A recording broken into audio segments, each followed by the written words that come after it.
I would say the British media probably does reflect a relatively negative view of Pakistan, partly because of the Afghan war, partly because of racial prejudice. There's a long history of prejudice against Pakistani immigrants, possibly got better, actually, if anything, in terms of domestic attitudes.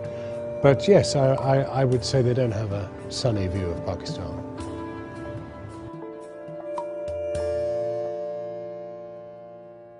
In 9/11 was a pretty devastating moment for the world and for Islam and for perceptions of the Muslim faith. I would describe most American news as ambulance chasing. Basically, it's extremely domestic. Very few people in America would have much idea about Pakistan, whatever the media have to say about it. America is its own world. They've got their own deserts, valleys, mountains, ice caps. So they don't sort of need the rest of us. And so they live within this cocoon. And therefore, trying to discuss Pakistan or even Afghanistan, where they have hundreds of thousands or tens of thousands of troops, is not easy.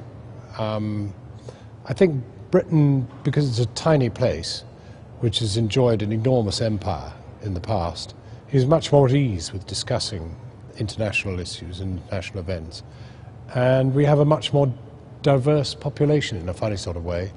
And therefore, there is much more information about what's going on in foreign parts. We have a huge Pakistani diaspora here, and therefore it's perfectly reasonable that we should invest in Pakistan.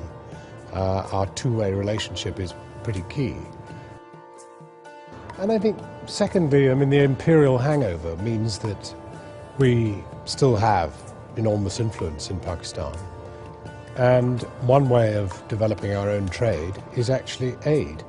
If you aid a country to develop, there's a good chance they'll trade with you when that aid delivers jobs, capacity, know-how. So I think it's pretty natural that the British government should invest very heavily in aiding Pakistan.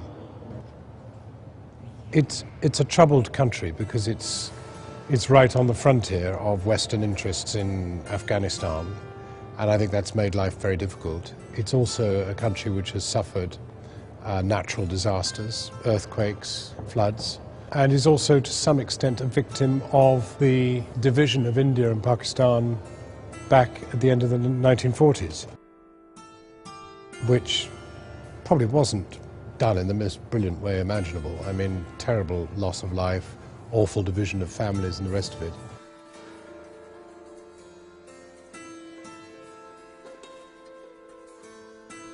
Undoubtedly, Western interference in the region generally, I mean, from Iraq right through to Pakistan, has made life very difficult. The trouble is that the interference in Afghanistan and Pakistan was a result of 9/11 and the interference that represented in America. People are interested in Imran Khan because of his cricketing past and because of his political presence. And I'm not sure that that's necessarily a discussion about Islam. It's a discussion about somebody who appears to be rather an interesting individual who is trying to do something for his country.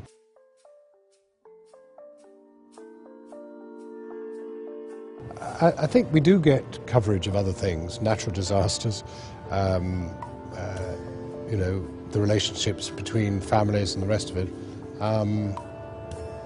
I don't think it is all negative. To be honest, I'd have said the greatest criticism of news coverage of Pakistan is there isn't enough.